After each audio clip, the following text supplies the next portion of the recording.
Hello, everyone. Welcome to another episode of Let's Talk Addiction with Christy. This is episode 5, and today I am answering the question: is there addiction in the Bible?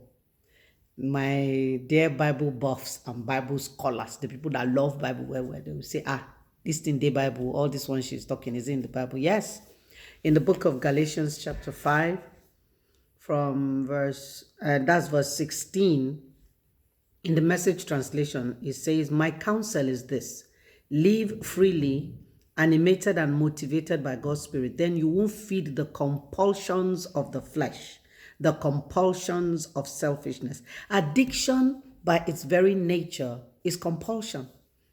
It's somebody forming a habit, like I said, and then now being compelled to live by the habit. So that's one of the indicators that there are compulsive behaviors that the Bible addresses, and addiction is a compulsive thing, is a compulsive behavior. But the strongest definition for addiction comes from the book of Romans chapter 7. That's what Paul was talking about when he said, for what I would do, I do not do. What I don't want to do is what I do. I want to read from the Message translation, Romans chapter 7, and I want to start reading from verse, 14.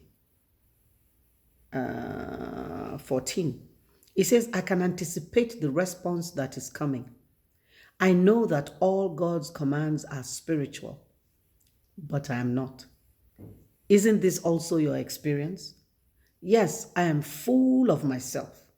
After all, I've spent a long time in sin's prison. What I don't understand about myself is that I decide one way, but then I act another, doing things I absolutely despise. So if I can't be trusted to figure out what is best for myself and then do it, it becomes obvious that God's command is necessary. But I need something more. For if I know the law but still can't keep it, and if the power of sin within me keeps sabotaging my best intentions, I obviously need help. I realize that I don't have what it takes. I can will it, but I can't do it. I decide to do good, but I don't really do it. I decide not to do bad, but then I do it anyway. My decisions, such as they are, don't result in actions. Something has gone wrong deep within me, and it gets the better of me every time. It happens so regularly that it is predictable. The moment I decide to do good, sin is there to trip me up. I truly delight in God's commands, but it's pretty obvious that not all of me joins in that delight.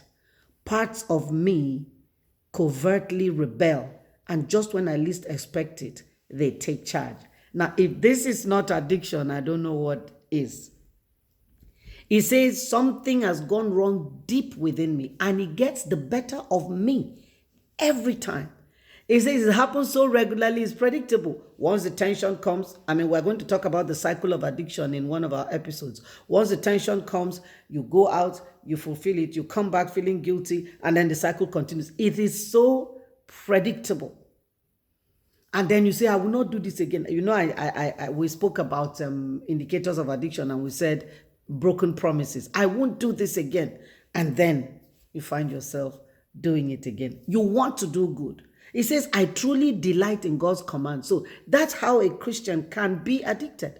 It is possible. He delights in God's commands, but something has gone wrong deep within him, and it gets the better of that delight in God's commands. So yes, addiction is in the Bible. God bless you until I see you on another episode of Let's Talk Addiction with Christy. Please share your testimonies with me. Share how these short videos are blessing you or affecting you. Go to my YouTube page, like and share, so that others can benefit from these little snippets that we're sharing, because the Bible doesn't say my people perish for lack of power or anointing. It says my people perish for lack of information. So what I'm doing now is giving you information, and from these little snippets, you can grow. God bless you, and see you again on another episode. Bye.